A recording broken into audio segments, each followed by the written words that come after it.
Welcome to Real Talk with Reginald D. I'm your host, Reginald D. On today's episode, I have Tony Holland. Today's episode is for anybody who's ever had to fight their way up, stay disciplined when life got hard, and still found a way to give back while climbing. Today, I'm sitting down with a man who doesn't just talk about success. He lives it with purpose. Tony is an entrepreneur, a CEO, a leadership expert, and a philanthropist who has built a national business empire as the founder and CEO of Global Premier Benefits and managing partner at Integrity. Tony is also a former college athlete, a dedicated coach, a mentor to young people across the country. And in 2025, he became a minority owner of the Baltimore Orioles, expanding his impact even further. Welcome to the show, Tony. Hey, Reginald D. Glad to be here. Appreciate that introduction, man. I'm like, who is that guy he's talking about? So I appreciate that, man. That was awesome. What an introduction. Thank you so much. Thank you. Blessed to be here on your show. Looking forward to an amazing podcast together, my friend. Yes, thank you so much for taking the time, Tony. So let's start out like this. This is what I like to start out with my guests. Can you tell me a little bit about your childhood and where you grew up? Yeah, I grew up in a small town in western Maryland, a town called Brunswick, Maryland. It was an old railroad town. Not much came out of that town, but people that worked on the railroad worked either the farm or went off to be in the military, and grew up in the 70s, single parent household. Dealt with a lot of adversities. Maybe some of your audience can relate. Didn't know my real father. Had a stepfather at a very, very young age, from the age of about 3 years old to 6, was very abusive, alcoholic, gambler, was very abusive to me and my mom and my little brother. And so my mom pretty much raised us by herself and dealt with those type of challenges. And it was very difficult for me, Reginald, because I grew up in a time that, someone that looked like me wasn't well received. I come from a biracial background. My mom did the best she could with what she had, but there was a lot of adversities, a lot of unfortunate challenges. And for me, it was just, where did I fit? Didn't fit really anywhere. Didn't fit in the Black community, didn't fit in the white community, just didn't know. So it was a very challenging time. So dealt with unbelievable, social challenges, racism and adversities. And I knew deep inside I wanted to break out. So I thank the good Lord, though, because God blessed me either way, Reginald, even though those hardships, those challenges, and I can look back on it all and really honestly say, you know what? As challenging as it was all by design. And I thank my mom, even though there were some things she did that was inappropriate, things that weren't right. I saw things before, 8, 9 years old that most people should never see and experience. But I look back on it and say, you know what? My mom did the best she could, and God used all those challenges, that evil, for greater good. Yes, absolutely. And we definitely have something in common, because I came from a single parent home too, with just me and my little sister, and raised by our mother. And wow. Tell you what, man, it's a different challenge, that we go through that most people don't think about, but that's not a father in the house and things like that. Yeah. But at the end of the day, I think we are built different too. Amen. Said and done. Someone asked me one time when I was little, what was my goal? I said, I wanted to be the father I didn't have. But Reginald, through the grace of God, I got to meet him finally when I was 46 years old. I did my DNA test through Ancestry DNA. He did his test too. I did my test on June 11th, 2016. He did the test the exact same day. Wow. That's amazing. That's amazing. And he sought me out. I didn't even know he was looking for me. Long story short, him and my mom got together back in the May of 1969 on her school trip. She got pregnant, blamed it on her boyfriend at the time. So I never knew him either. He was just a name on my birth certificate. He was in and out of prison, so I never got to know him.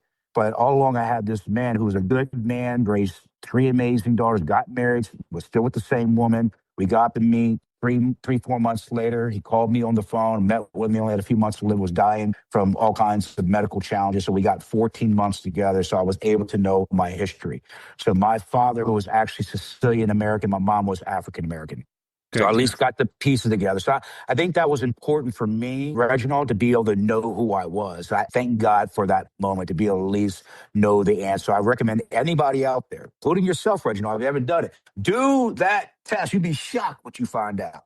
I said that to one guy. He says, I'm afraid to do it. I'm like, why are you afraid to do it? I'm like, Tony, I did some crazy things in my teens and 20s. I don't want some young kid rolling up with me saying I'm your son. I'm like, come on, let's go. Who knows?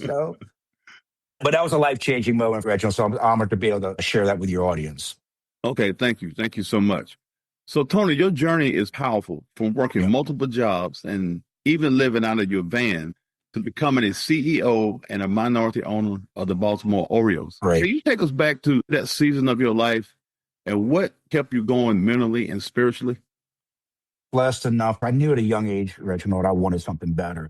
I didn't want to be the stereotype. So I worked very, very hard. I got into Johns Hopkins University on an academic scholarship, was recruited to be an engineer and decided to go into medicine, pre-med. And I found out real quick, medicine just wasn't for me. I did get my degree. I played football there too and ran track and just realized it wasn't my thing and didn't like blood, didn't like hospitals, wrong profession. So I tried to stint on Wall Street. So I got recruited to work on a Wall Street firm and found out real quick why they called stock brokers. I ended up broke, Reginald. I ended up doing so badly. I didn't know what to do. I was lost, 23 years old. I failed again. I didn't know where I was going. I was lost. So that's why I can relate to young people out there because I've been there. I was lost. I had one of the top degrees, top 7 school in the country. I could have gone anywhere with it, but I was just lost. I didn't know where I wanted to go. And I ended up living out of my van. I had a painting business. I was always entrepreneurial. I was running a painting business, bartending, waiting tables. I was going to do whatever it took. I refused, Reginald, to be on the system. My mom taught us that we never took welfare. She never took a check. She never even took child support. We at least learned to survive on our own. We didn't want any government support because we knew that would be a rat race and a trap we didn't want to go into. So I always had 2, 3 jobs work, just like my mom did. And I lived out of my van briefly. And I'm going to tell you, Reginald, it was no regular old van. It did have shag carpet in it. It had paneling in it. It had 8-track in it, an old black and white TV in it. Some of y'all don't know what that is. I lived out of that briefly. And while I was waiting tables and bartending at a Liberatory's restaurant in Baltimore, something I used to be embarrassed to say, but I actually ate off people's plates back then. So one of the reasons why I chose to work in the restaurant because they had good food. I knew when people took their food back, instead of throwing it in the trash, I had a cooler in the back. I'd save that food for the next day. That was my breakfast and lunch the next day. So I wasn't like Dr. Eric Thomas. I'm sure you know Dr. Eric Thomas. He was eating out of trash cans. And I said, listen, I had a little bit of pride. I grabbed him before I hit the trash can. so, so, so, so what got me through that was the grace of God, Reginald. I always had God first in my life. I knew that something was better. It was just that inner drive in me. I just didn't know how to get out of it. But what kept me through that, Reginald, I stayed focused. I stayed true to who I was. I was raised as a Christian man. I stayed true to that. I made sure I still went to church. I read my Bible and I just kept praying and leaning on the Lord, understand I was going through some trials and tribulations, but I knew there was a destiny for me. It's like the story of Joseph. If you know the story of Joseph, he was thrown in the pit by his own family, thrown into slavery by his own brothers. And ended up being the prime minister of all of Egypt and saved his own people from starvation. So God had a plan, and look at the end result. And I just tell your audience, no matter what you're doing, what you're going through, you trust in God and keep God first. There is a beautiful shining light at the end of that tunnel. Yes, absolutely. Because I tell you, man, if you don't keep God first, man, it's going to be so hard. It's so Amen. hard when you go through. And you're not going to be perfect. I tell people that, listen, I'm not perfect. I've made a lot of mistakes. I did things I'm ashamed. I'm like, I shouldn't have said that, should have did that. But see, that's one thing. God doesn't expect us to be perfect. We should be striving for perfection. But you know what? When we have him in our life, that shores up our shortcomings. You see what I mean? Keep God first no matter what. Try to do what's right. God will bless you for it. I learned this many, many years ago. He'll give you double for your trouble.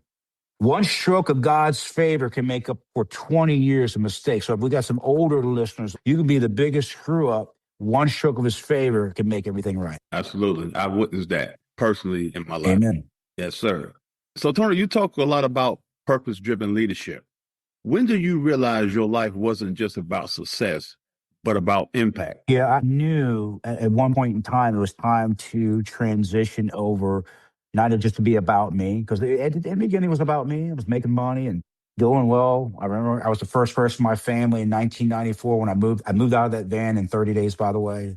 Do I get a hand for moving out of the van in 30 days? I got into the insurance business and moved out. I was so proud of myself and got a nice little condo in Baltimore. So I'm moving in the right direction. I tapped into a guy called Tony Robbins. He was one of my first mentors in the business world. And I'm like, that guy was making a positive impact. And still today, 40 some years later, that man's still making it happen. I'm like, I want to make a positive impact as well. So when I started becoming successful, I was the first person in my family to make over 100,000. Matter of fact, that first year in sales, got into insurance sales with a company called American Income Life, made over $124,000 that first year. And I'm going to tell you, I was selfish in the beginning. It was all about me. And then I remember year two, Reginald, that I was in a client's home and I was helping them out with insurance and I was trying to add a child rider and they kept saying no. And with my influence and my great sales ability that I learned, I convinced them to do it. I was counting the money all the way to the office. And then a few months later, got a call from the union president. I was doing union insurance back then that there was an accident on Lake Linganore that 3 kids died. Happened to be one of the kids I wrote that policy up on, that child rider on, was one of those kids. That moment right there, I realized what I was doing wasn't just about making money.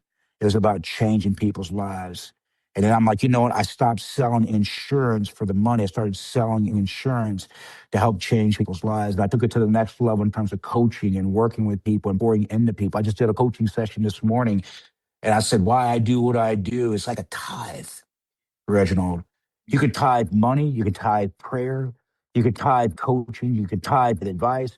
I want to show other people that, hey, doesn't matter where you come from, it's where you're going. And if you keep God first, he will bless you tenfold. And I just want to be a beacon of positivity, especially right now.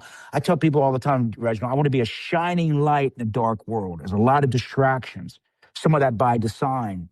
But I want to keep people on that path and show them there's an opportunity that God has destiny for them. And all they have to do is fulfill that destiny. So there was a point in time, like I said, I was selfish, but I realized, Reginald, I had to pay this forward and pour into people just like I'm doing today. Because that to me gives me the greatest joy, the greatest impact. And that's how the good Lord is using me now in this very moment that we're doing today to pay it forward, to plant that seed in other people. Because I know there's somebody listening. Reginald, that this seed's being planted and about to germinate, and it's going to create another explosion.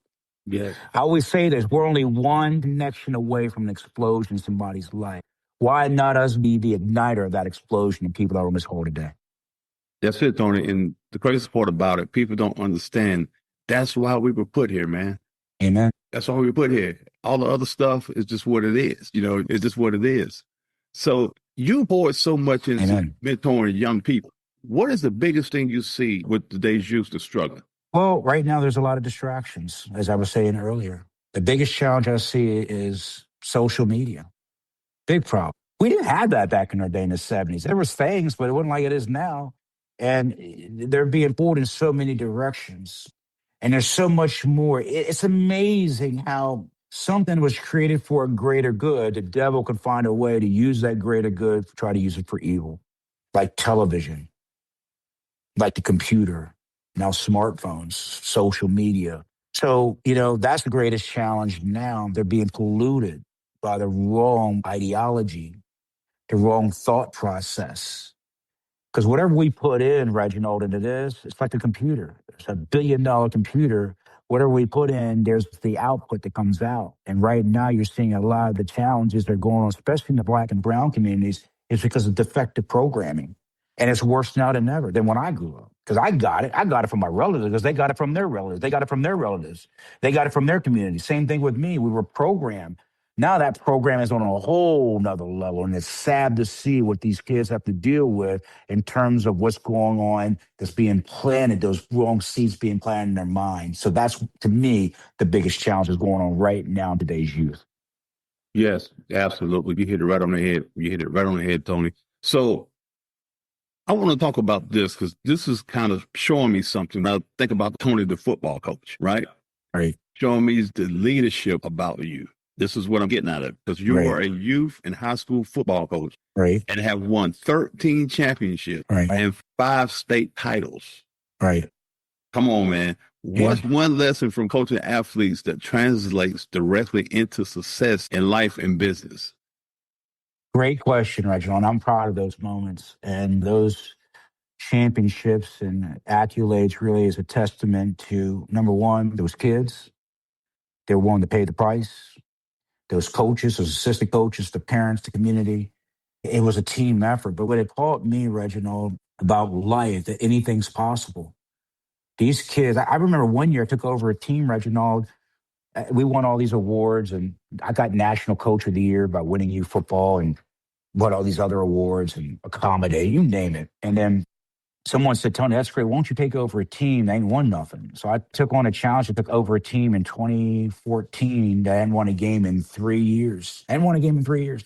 They scored 7 touchdowns over those 3 years and being demolished. They were everybody's homecoming. You know, teams like that, just that bad. So I came in and took it over. I cleaned house, got rid of the bad coaches. Some of the players that weren't working, brought some new players and kept the core. And we went on and went 14-0. We set the scoring record, over 700 points scored, only gave up 3 touchdowns, 20 points, and won the state championship. That same group of kids, for the most part, 80% of the same kids, they hadn't won nothing when the state champ went undefeated. Many of those kids are all playing in college now. Some of them have graduated and done incredible things in their life. And so what it taught me about life, that anything's possible if you keep God first. And that's what we did. I put prayer into it. Some people didn't like that. I'm like, then you got to roll. I'm going to be who I am as a man, as a coach. And if that offends you, that's on you. I think that's what we need more of, true leaders, especially Christian leaders, toting this political correctness line. Be true to who you are. Because even it said that if you deny Christ in front of others, he's going to deny you in front of his Father. That's amazing to me. I see so-called Christian leaders not take the right route, which is, to me, the only route. So it taught me a lot about teamwork. It taught me about dedication and what could be. I mean, people are like, there's no way you're going to turn that team around. And we did. We did. You know, some people say, what did you do? So I do a lot of coaching platforms. I go around the country and say, what did you do with that team? I took them away. I got rid of the bad apples, by the way, because I'm going to tell you, you can't grow the right product, the right harvest with weeds, with the wrong type of people. You got to be in the right environment. So I had to weed out the wrong type of parents, the wrong type of people. And I took them out of that environment and took them to someplace. I took them to another state, and we trained for a whole week, Reginald. I wanted to break that poverty, that broken mindset. Many of these kids didn't have fathers. Many of them, by the way, lived with me because their parents were a mess. I got to get them out of the environment. So I've got them out of the environment. I've actually trained them the way they're supposed to think and weed out the garbage that's been put into them by their society, by the community, and by their own parents. It's amazing how many people have cursed their own kids and their grandkids. I used to see that when I was in field selling insurance. Shocked. I see people, I'm in the hood, you know, back in the old days, I started knocking on doors in the hood, and I see people saying stuff like, he bad as the devil. He gonna grow up just like his father. He gonna be in prison. I mean, preaching curses over their own kids. And so I had to take these kids away and preach blessings into them. You are going to be great. I made them say things about themselves. I make them write things. I taught them affirmations. You will be state champions. You will go off to college. You will get a full scholarship. You are. You're going to be these things. So I was preaching blessings over them versus countering the curses that have been preached over them. And we crushed it, Reginald. We crushed it. We had almost every school out there wanting to recruit these kids to be on their team. They were so good. It was amazing what those kids were doing. It was incredible. Yeah, man. And that's the thing about it. You know, you said something earlier about being who you are. I think we were put on this earth to be who we are. Right. You know, God put us here. He gave us a special anointing, you know, Amen. special gifts, and he wants you to use it. But like you say, you're trying to be like everybody else, it doesn't work. And your mindset, when you went to coach that team that wasn't winning, it was like change. You know, we got to bring change. We can't keep doing the same thing. I got to upset the apple cart Yeah. and rebuild it. And, you know, Yeah. sometimes you got to tear it down and rebuild it. Yeah. That's the challenge we're having in all our communities. And we need strong male leadership. And I talk about that all the time. And I know I might say some things that might be offensive to some people, and that offends you, so be it. But, you know, a woman can't run the show on her own. We need men. We need men in these lives. And it's unfortunate, Reginald, what's happened to certain communities back in the 60s when they were literally incentivizing men to not be in the home. And look at the devastation. You never saw, before the 60s, you never saw men leaving the household. You never saw that, especially in the Black community. They were in the house. They were raising families, and they started incentivizing women in the 60s to not have men in their lives. Ain't that something? Ain't that something? We got to counter that. The men. So that's what another thing I did, Reginald. I had to be fathers to the fatherless. It teaches that in the Bible. I had to be the fathers because of what our government has done to people. I'm not going into politics, but I'm just touching a little bit. This was done by design in the 60s. And it's messed up an entire community for generations now when they were incentivizing men not to be in the home and telling women you can raise these kids by yourself. Look at the end result. It's sad. We need to take it back. That's one thing I used to go on the coaching circuit. I used to coach coaches how to coach, high school and college and youth. You all have to be in these men's life more now than ever. What's going on? I mean, the stuff they're trying to teach these kids and trying to feminize these boys and try to do things, it's sad. We need to counter that. We need to come in these kids' lives. So part of my mission, Reginald, back then, I wanted to be the father to these fatherless. I know my kids, at the time didn't understand it. My boys, because I was raising my boys with them, they may not understand. They understand it now because those kids needed me. They needed our family. They needed us every week. And you wouldn't believe, Reginald, I used to do this. At the end of each game, there was an incentive. You win this game, y'all get to choose what you want to do. In the beginning, we went to Dave and Buster's. We went to Chuck E. Cheese. We went to something fun for the kids. Let's go race car driving, coach. Let's go bowling. And then one person, let's go to Coach Tony's house. Let's go to Coach Tony's house. You ever seen his house? I live in a palace. They're like, let's go to his house. Guess what? Every game thereafter for the rest of that season, Coach Tony's house. They wanted to chill at Coach Tony's house. I welcomed them kids in. They slept at the house. We had, beds set up for them. And, if the weather was nice, they would sleep outside in tents. And, man, we were just having a good old time, fireworks, cooking out. Every game, Saturday night, they were hanging out with Coach Tony. Coach Tony's house. Coach Tony's house. Because I wanted to put that, what it means to a man. And one night, this kid was up walking around 4 o'clock in the morning.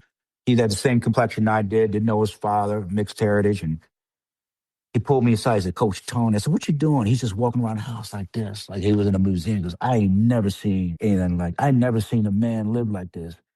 Let alone a black man live like this. I never seen this in my life.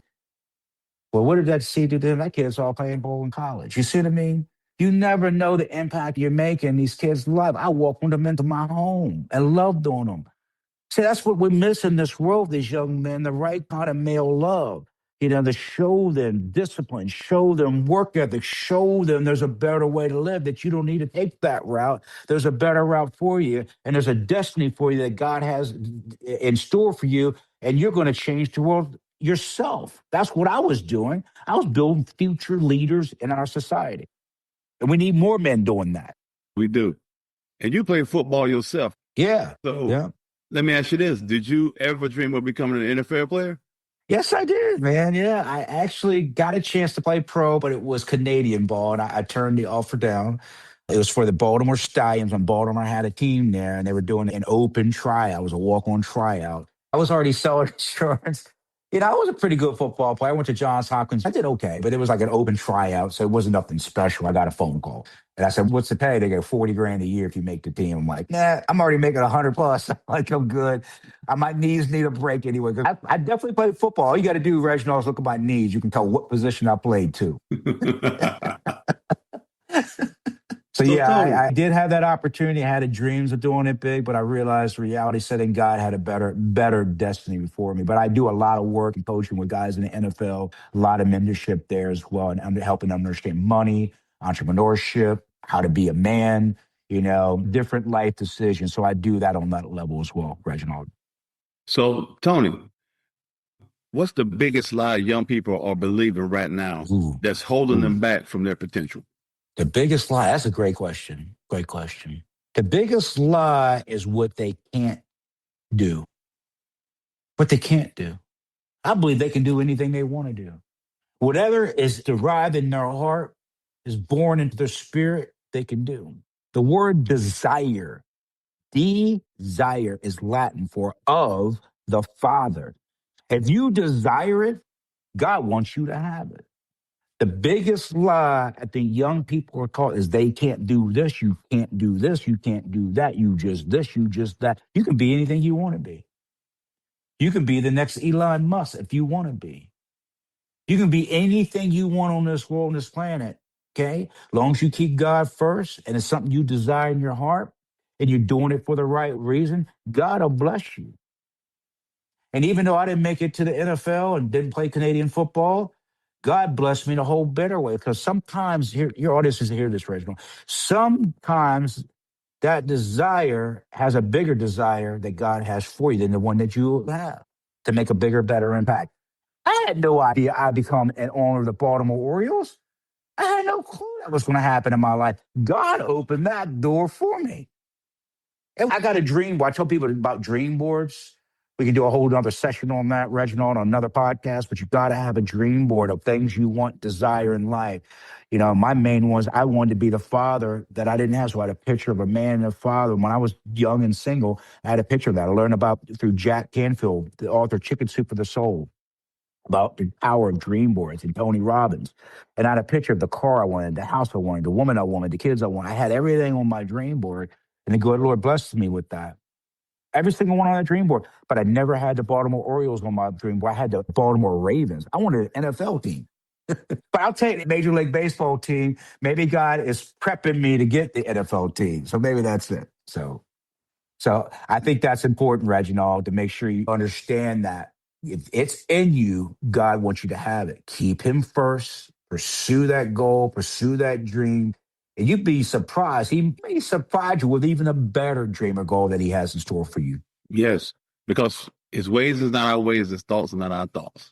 Amen. All we have to do is just push towards what we desire and the goals we have set. And then if he takes it left or takes it right or whatever he does with it, you just got to trust him.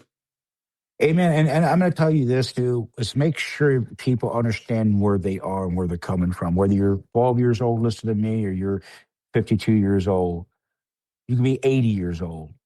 God still has a plan for you. No matter where you are on that spectrum, that age spectrum, no matter if you're, like I said, you're a preteen or you're a grown man or you're even retired, there's still greatness within you. Les Brown used to say that. There is greatness within you, but you got to be hungry. You got to be hungry and you got to want it, but you got to do the things necessary to get it. It's like everybody sees me drive. I drive a beautiful Rolls Royce, brand new black badge, and people come up to me at the gas station. What did you do? Everybody wants to see the glam. No one wants to see the grind. It's like Kobe Bryant, one of the greatest basketball players ever. I think he's probably at least in the top five. There's nobody better than Jordan. I don't care what any of these youngins say about LeBron. They ain't even in the top five to me. But Kobe used to talk about that. You see the glory and the accolades, but you're not seeing the hard work. And I'm in the gym at 4 a.m. while everybody else is asleep. You got to be willing to pay the price. You got to be hungry. You got to be willing to grind. So the glory and the end result is because of the grind. They see the cars, they see the jets, they see the homes on the beach. And I mean, I live an incredible lifestyle due to the grace of God. God's given me this. He's just letting me use it. You understand that? He's letting me use it to help prepare his kingdom, to help sway people into the right direction versus going down the wrong direction, which is going on right now in our society. A lot of these political leaders that are guiding these people in the wrong direction, you know? God's using me for his greater good. It's his stuff, not mine. I want to make sure your audience understands that. Yes, exactly. Because some people will get it twisted, but at the end of the day, it's God and he's given it to you. And he's blessed you with it, Right. It doesn't happen by osmosis, Reginald. You can pray all day long. I remember I tried this in college. I didn't study for an exam, so I just prayed over my books and slept on them and said, God, give me the wisdom out of this book. Guess what? I still didn't do well on that exam. You didn't put it in You got to work. still study. You got to put it in the work. I'm like, that didn't work. I thought God answered my prayers. No, you still got to put forth the work. Okay, you hear me? One step toward God, it'll come 10 steps toward you. Faith without works is what? Dead. Dead. Okay, so I'm letting your audience know. Yes, you need to pray. Yes, you need to have faith. Yes, you need to follow the code and follow God's plan, but you got to put forth the daggone work, okay? Those championships didn't come just for us praying. Those championships and those scholarships for those kids didn't come for just praying. Yes, we prayed before each game and after each game. Yes, we did all the faith. We did, but we put in the work. Get this, Reggie. People used to come out and watch my team play, and they were blown away. Literally from as far as California, they fly. I got to come. I'm going to be in D.C., drive up to Baltimore, watch y'all practice. They will watch my practices. And know every one of them come out of it. Some of the best coaches in the country, because I see what you're doing. I said, what? You do more today than we do all week. Those 2 hours of practice, them kids are humming, man. They like a machine. And everybody said that, yeah, we putting in the work. Everybody thought we had some like gifted. Yeah, our kids were gifted. Or I was recruiting kids illegally. So everybody, losers do that. They think you cheat. I'm like, check my kids, check their age, check their IDs. They real kids. Check where they live. We following the rules. We are working, y'all. You've got to put in the work. Faith without works is death. Yep, exactly. And when you're talking about that, and we was talking about football, and then you talked about the Baltimore Ravens, something clicked with me. What's I that? was like, and we talking about putting in the work to be successful. So what popped in my mind was somebody like Ray Lewis, Yep. one of the greatest that ever did it. Yeah. He was a God-fearing man. He believed in God, but he was one of the best that ever did it because he put in the work. Yeah. When you meet him on the field, you're going to have a bad day. Oh yeah. You're going to feel it. Not just today, you're going to feel it for about a week. Right. I know Ray. I've done some fundraisers for him, and Ray's a great man of faith, and he's made a lot of mistakes. I mean, we all have. We're imperfect human through Christ. He's made us right. Okay, so I just want you, the audience, to know that doesn't matter where you come from or what you've done, the mistakes you've made, God can still bless you all the same. Exactly. So, Tony, what's more dangerous for today's youth? Lack of opportunity or lack of discipline? Oh, that's too easy. That's the easiest question you asked me, man. I got opportunity. I got opportunity everywhere. There's opportunity in selling this little device, this iPad. There's opportunity in selling this spring water. There's opportunity in selling this mug. There's opportunity in medicine. There's opportunity in going into law. There's opportunity in being an influencer. There's opportunity being a coder. I'm paying coders with my company's $500 million a year. Be a coder. There's plenty of opportunity. Dude, I went to a conference. I was one of the VIP speakers at a conference of what's called family offices. What a family office is, because that's what I'm here now to coach on another level. Other game being played, Reginald, the billionaires game, and helping people understand equity and acquisitions and how are people doing all these things and things I never knew about until the most recent past in my life. And I meet some of these people, man. I did a speech. I was one of the VIP speakers telling my story like we're doing today. And I did all these things. And this family office group, there's 400 and some people from all across the world, from Dubai, South Africa, South America, Europe. You name the country, they were there.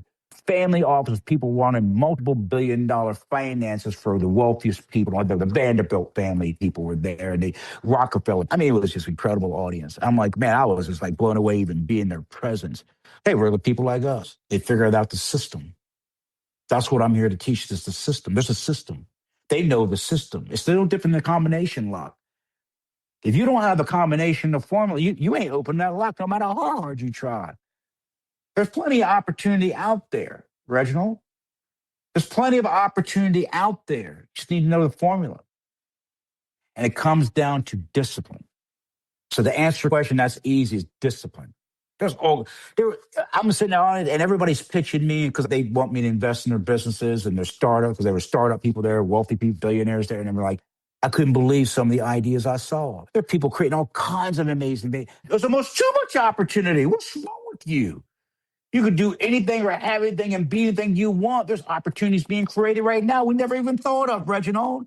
So the biggest problem, no doubt, 110%, 1,000%, is discipline. That's what we taught our kids on the football team. We're going to teach discipline. And that's why we crushed those teams that didn't have the discipline. They had more talent. They had all these top-ranked kids. They already had D1 offers. We beat their tail. I'm like, I don't care how many D1 offers you got on your team. We're kicking y'all hell and twice on Sunday. We wanted to score up to 60 points. We're going to mercy rule y'all by halftime. The referee's going to come over and have a call a timeout and say, you stop scoring, okay? We're not going to let y'all take the ball back on offense no more. We're going to beat y'all so bad, okay? And we did that many times because we taught discipline. Discipline. We blocked and tackled better than everybody else. We weren't the fastest. We weren't the biggest. We weren't the strongest. Even though we competed well there, we were the best at blocking and we're the best at tackling. You got to be great at the fundamentals, no matter what you decide to do, whether you go into medicine, or you go into Wall Street, or you go into real estate, or you go into insurance, you go into the ministry. You have to be disciplined, period. Without discipline, doesn't matter what the opportunity is. You wouldn't believe how many people I've offered the opportunity and what I do, and they fall through. They fall right through the cracks. It's easy to show up day 1, 2, 3, 4, and 5, maybe for the first month. Where are you month 2? Where are you month 3? And that's my job as a leader, is try to keep people on the path. And that's what I did with that team. I made sure they came to practice or you didn't play. I made sure they were disciplined. I instilled discipline. And then sometimes those kids hated it. Most of the times they hated it. They hated them hills. I got people in my companies, they hated sometimes I discipline them and got on them. Okay? I will chew on you. I tell them, I chew on you. I'm going to chew on you, Reginald. I chew on you. I'm going to chew on you. I'm not going to let you fail. And to me, is a sign of great leadership. You don't want to see your people fail. I told people yesterday in my speech, while I'm doing this, 70 entrepreneurs, I don't want to see y'all fail. So I am going to chew on you. So if you call me and want coaching and mentorship, I'm going to chew on your tail. I'm going to wear your tail out. I did a speech yesterday morning to my audience of women. I do a women's group. I chewed on them. And the one girl even said this. Her name was Toysha out of Houston. I want to thank you for chewing on me. I was so mad at you. I said, I'm glad you were mad at you, but look at you now. You're killing it. You're running it. You're making it happen. You're making more money you've ever made in your life. But you need to be chewed on. You need to be disciplined. And she in her late 40s, single mom, went through a divorce. I said, you need to be more disciplined now than ever. You got plenty of opportunity. You're one of the smartest people in this industry. You need to stop shucking and jiving. I told the rest of the ladies on my call, I got on all of them. I'm like, y'all got to start playing ball. Y'all playing tic-tac-toe when you need to be playing chess. Let's get out of the shucking and jiving game and get disciplined and get out because the opportunity is prevalent. We got more opportunity than I've ever seen. It's amazing, Reginald, the opportunity we have. It's amazing. You got people on this smartphone right now making millions. A guy was talking to me the other day, making $1 million a month on stuff he's doing on social media. He does business in a T-shirt and a pair of shorts and flip-flops every day. I'm like, that's amazing. He created a platform. It's a coaching platform. People buy into it every month. He's got this training platform he picked up. Everything's recorded. Everything's automated. And boom, boom, boom. He's making $1 million a month cash. That's amazing. So plenty of opportunity. We need more discipline. Well put. Well put. So, Tony, how has your faith played a role in your journey from your lowest moments to your greatest success? Reginald, I've been in the top of the mountain and I've been the lowest of low of the valley. I've been in the pit more than once. More than once.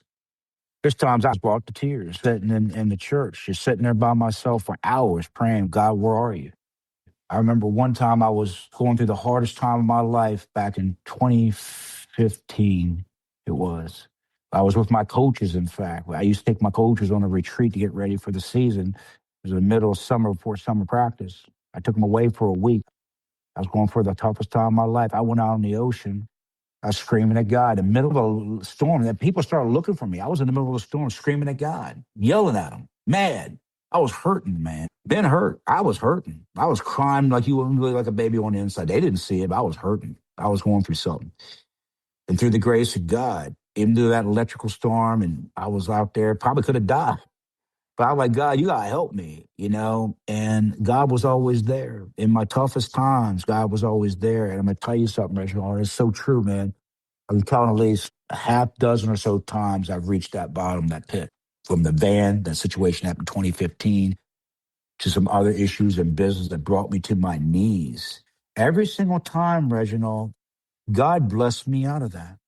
If it wasn't for that situation happened in 2015, I wouldn't have done my DNA test and found my father. That prompted all that and many other great things that came out of it. I had an issue with an insurance company that I helped found and start. They tried to steal my money, got pretty much removed me, took all my people that I built, cut me out. Here I'm making $3, $4, $5 million a year. I was pretty much without a position. And they gave me my stocks back, but they wanted to hold my future revenues, which was worth millions. I had to sue them for 8 years for over $1 million. That one adversity, that evil that company, those people tried to do to me, God turned into one of the greatest blessings of my life. I became a legend in another industry, in the Medicare industry. Started a whole company that dwarfed that company. that did me wrong. And then I ended up, after 8 years, I won that case. And it was in Macon, Georgia, actually, where it was held. I won the case after two times in the appellate court, two times in the circuit court, even went to the Georgia Supreme Court. I won and got all my money plus interest. And the interest check, Reginald, was pretty sweet. It was a nice interest check. It was beautiful. So when I tell you this, Reginald, for all those adversities, the good Lord was there. And you've ever seen that story, the poem about the footprints in the sands? You ever seen that? Yes. That is so true. Those moments when I thought I was alone, I only saw one set of footprints. That's all I saw. Where you at, God? Like when I was out on the water, where you at? God was carrying me those times. And that's so true. God will be carrying you at those worst moments. And there's a greater good out of that. He will bless you through that adversity. And part of that's in my book that's coming out. I got a book coming out. I talk about those adversities, those stones to success. God is using the adversities as stones to get you to that next level. I would have never got to where I was if it wasn't for those 6 crises in my life. Those 6 stones put me where I am today. God promotes through adversity because you learn more through that, especially guys like us. Well, what Mama said back in the day, a hard head makes for a soft behind. Sometimes we don't learn when things are good. We learn when things are tough. Men learn when things are tough, when there's a crisis, when your back's against the wall and all you got left is to fight your way out. That's when your greatest blessings come.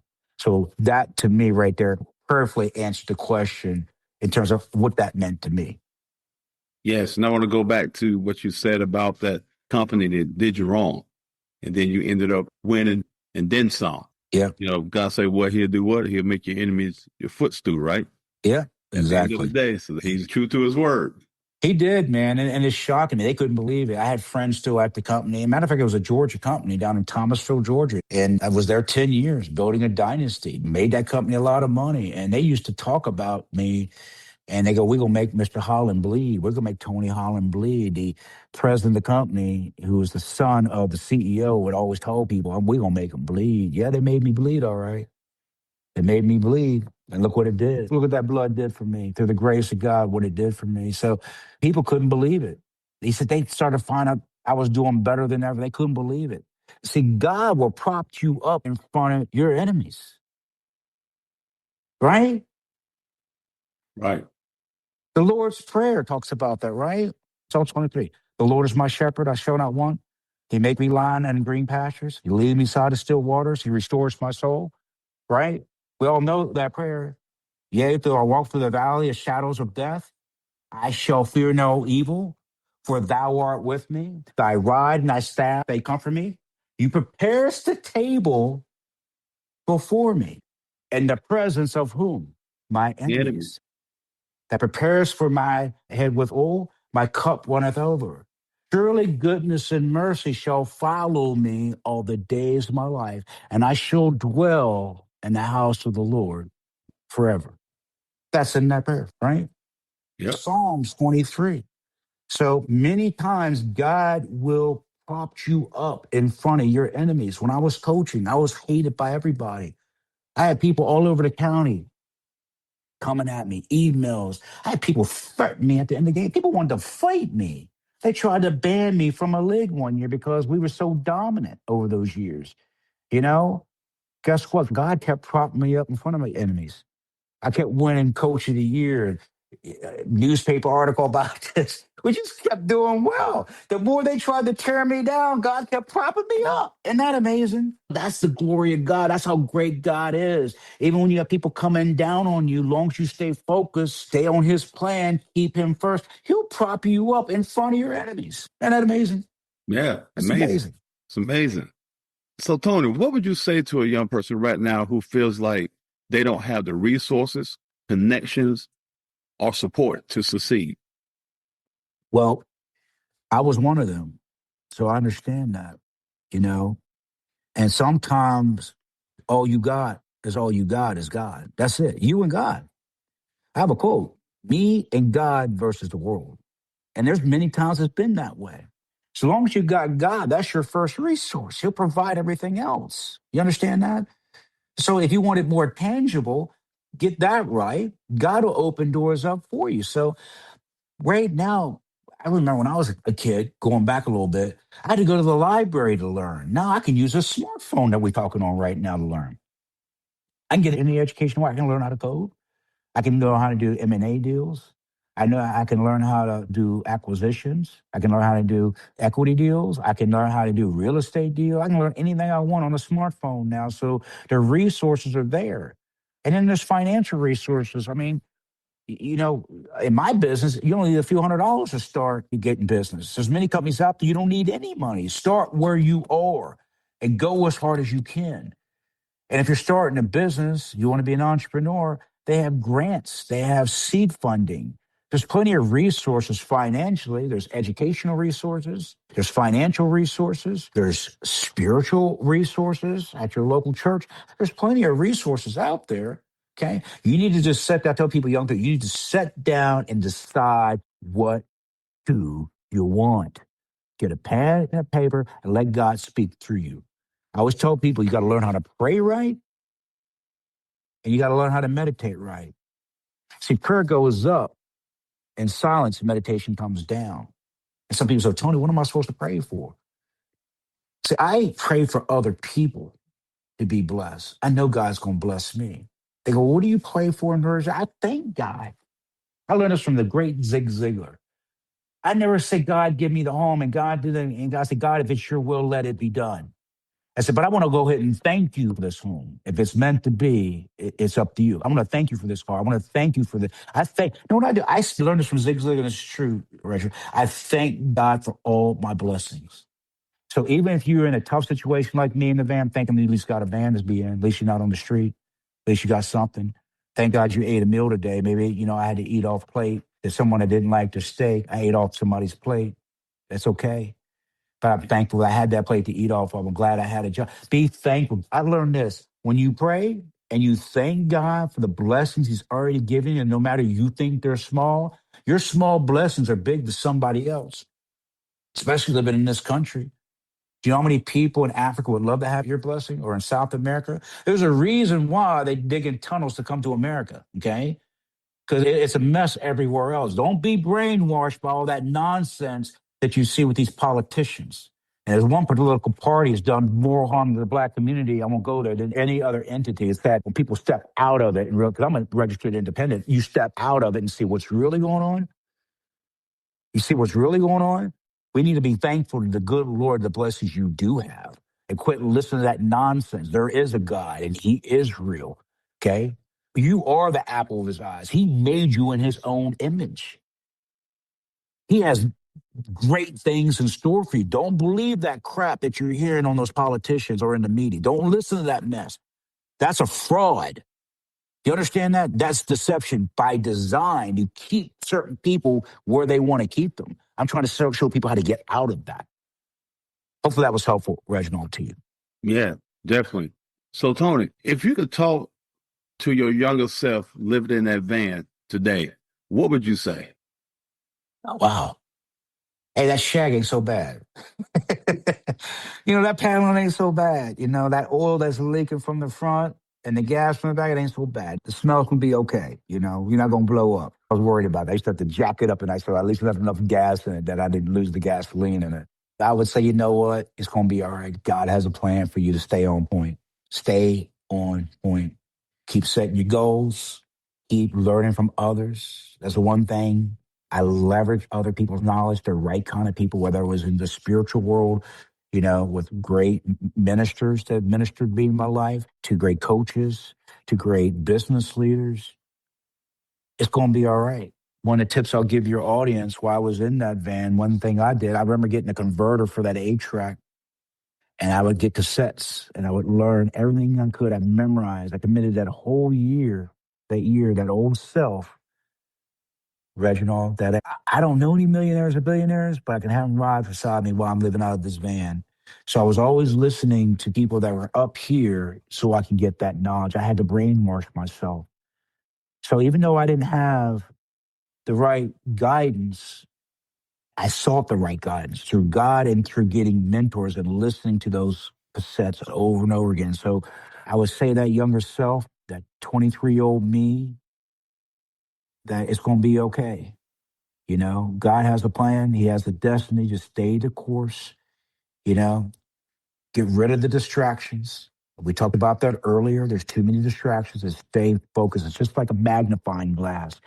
You remember, Reginald, when you were kids, you got your first magnifying glass. First thing we did is start burning up ants and caterpillars, right?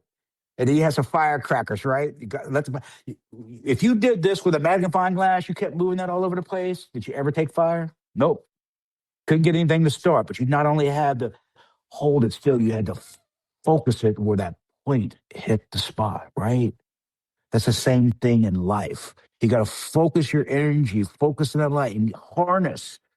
As you harness the sun's energy through that magnifying glass, you harness God's energy through you, and boom, it ignites.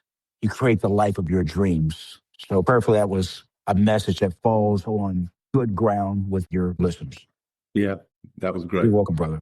You like that analogy? Maybe that'll be a book I'll come out with, the magnifying glass effect, right? Right. The spiritual aspects of the magnifying glass.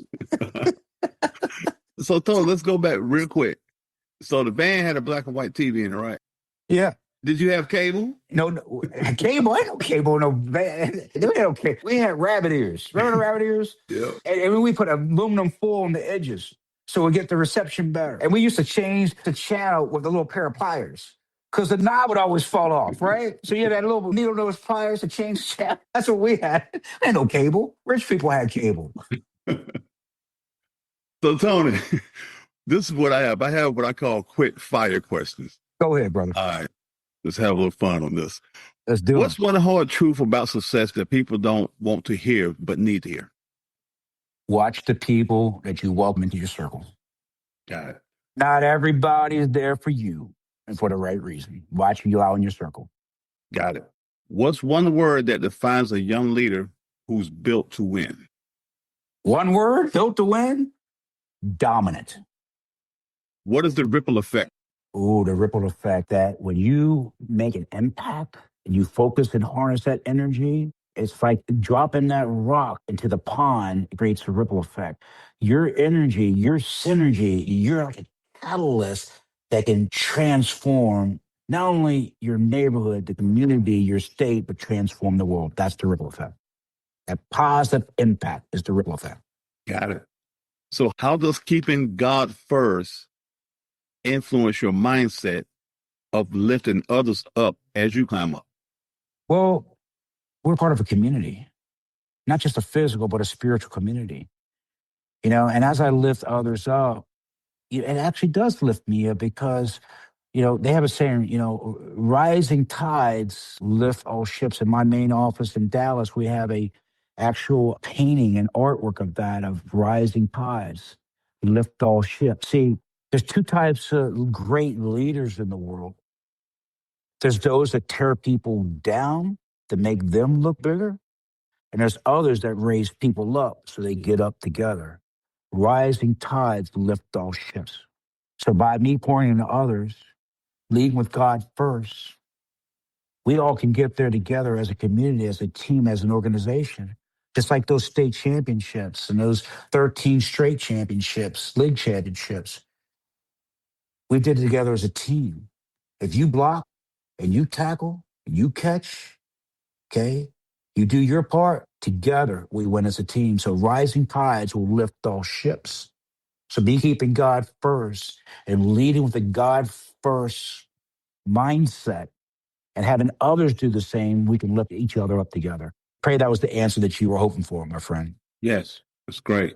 So you're now part of the Baltimore Orioles. If you were a player, what would your walk-up song be if you stepped up to the bat? Man, well, that's a question, man. You got some really, really good questions. My walk-up song.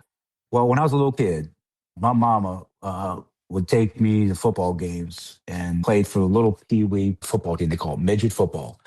And we played for the midget football Redskin team, Brunswick Redskins. And my song she played in the car was called Ain't No Stopping Us Now.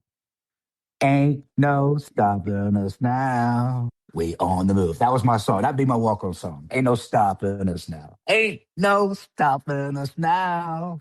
We on the move. That's it. That's it. That's a good one too. So Tony, lastly, let me ask you this. If you had to pick, are you Yeah. stepping up to the plate against Cal Ripken Jr., or are you trying to strike him out? Oh, I'd strike him out. He ain't hitting on me. I love Cal. I mean, I've gotten to know him pretty well. One of the nicest, decent men I've ever met. I mean, that guy is awesome. I mean, I've met a lot of superstars. I mean, he's the original Iron Man and a wonderful man. But yeah, I'd want to strike him out. You know, Got it. yeah, especially at the bottom of the ninth, World Series on the line. You know, but he'd be on my team though. That's the only thing. I would have him on my team though. He'd be on my. But if I was on the opposing team, I'd want to strike him out. Got it. At the bottom of the ninth, bases are loaded. You know, I'd have to strike him out. Yes, yes. I'm gonna take down the Iron Man when the game is on the line, World Series is on the line, bases are loaded, he's up. I'm gonna strike him out. You know, strike about it, the most I'm gonna strike him dramatic out. moment, right? Exactly. Because as a crowd, he can go hit on. He just needs a hit. He needs a. You know, they're down by one. They got to tie it up. You know, I'm like, nope, striking him out. I'm sorry. Yeah, I'm that's sending it. the Iron Man back to the bench, strike out. We're taking on the World Series. But That's it. he would be on my team because he's on my team. He's one of the minority owners, as you know, with the Baltimore Orioles. And I'm honored and blessed for that. I'm very humble for that. I'm a minority owner and never thought that would have happened. There's some great other minority owners. David Rubenstein, our controlling owner, has been amazing. And, you know, I mean, Mayor Kurt Smoke and, you know, there's other greats, Kyle Ripken, just some incredible, amazing. Grant Hill, if you know Grant Hill, famous basketball players, also minority owners. So yeah, I'm very honored to be part of it, an elite club of amazing individuals. Yes, man. That's definitely a blessing. So, lastly, Tony, there's someone out here right now that's feeling like they can't make it in life. They have the goals, they have the dreams, and it seems like they're getting set back every time, Right. not to pursue their dreams and pursue what they desire for their life, and on the verge of giving up. What would you tell them? I was there. I was there many, many times. I wanted to give up, wanted to quit. I used to have quit days. I just didn't quit. I just didn't quit. I said, one more day, one more time. And I would teach my kids, you know, when they were going through those challenges, playing sports from school, give it one more day. One day at a time. Go as far as you can today. There'll always be tomorrow. You can't do nothing about yesterday, but you can do something about the day. You could do something about the day. Give it your best today. One more day, one day at a time, one more day. Can't do anything about tomorrow, but we can do something about the day. That's the only day that matters is today. Today matters. And that's what I tell them, you know, don't give up. Some people say this, we only live once. You only live once, Mr. Holland. You only live once. You're right. You only live once. I heard that saying, but no, no, no, no, no, no, no, no, no, no, no. You die once. You live every day. Live every day to its fullest, Reginald. All your audience needs to understand that things are going to be okay. Do the best you can for the day and live every day. Good Lord has you. Understand you're being molded. You're on the potter's wheel. You know, T.D. Jakes, one of the best pastors out there that I've ever seen. He's electrifying, you know, amazing pastor. You're on the potter's wheel. Just understand, even though it hurts, even though it's painful, even though you wanted to quit. And I had those quit days. Take one day at a time. You're going to be all right. God is molding you for something greater. And the deeper and harder and higher the fire, the better the outcome. One of the greatest analogies I've used in this little talk here we're having, this question, Reginald, is how diamonds are made. Diamonds are actually pieces of coal, but under a lot of pressure and a lot of heat, a lot of stress becomes a diamond. But it starts out as black coal. And the more intense the heat and fire and pressure, the more pure that diamond becomes. We're all diamonds in the rough. We all start out as coal, having nothing, owning nothing, being nothing through pressure, through adversities, through those quit days, through those challenges, those enemies coming at you, things that you didn't expect to happen, baby mama problems, this challenge, that challenge. God is molding you to be that diamond, that purest of purest diamonds. So you could ultimately impact the world. So don't quit. Don't give up. Understand you're in the potter's hand. He's molding you. And it might not be in the direction you expect, but it's the destiny you're expected to be. You'll be right where you're supposed to be, but just hang in there and understand there's a process being made. You coming in this hole. Understand you rough. You're diamond in the rough. Understand God's working his miracles in your life. And he used that. As I said before, it's going to come through adversity. Just hang in there. There's a destiny for you, and you're going to be a great impact, or you're going to make the biggest positive impact, and you'll look back on it. And one day you'll be sitting in the chair like I am today, living your dream and paying it forward to others like I am today. And also Mr. Reginald D is paying for today. That's it, man. I'm going to leave that right there. There you go, brother. Man, I'm telling you, it's a blessing. It's a blessing. You've been a blessing. I'm proud of you, Reginald, for putting this platform together. I never knew who you were until about a week ago. I'm like, man, it's incredible what you're doing, man. I mean, you're really making a positive impact. And that's what I want to be about and be a part of. So it was an honor to be here today with you, Reginald, and your audience. It was an honor. Yes, sir. I bless you and everybody that you're affiliated with, and every single person that's listened to us today speak. May the good Lord bless you and your family, and everything you poured forth comes out with that positive impact to change the world.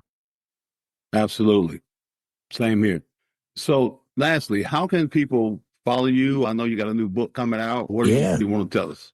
Well, listen, yes, the book is coming out. They haven't come out with a name yet. The publishers are working on that. So I'll let your audience know. Maybe we can do a episode 2 together. Maybe we could do that, Reginald.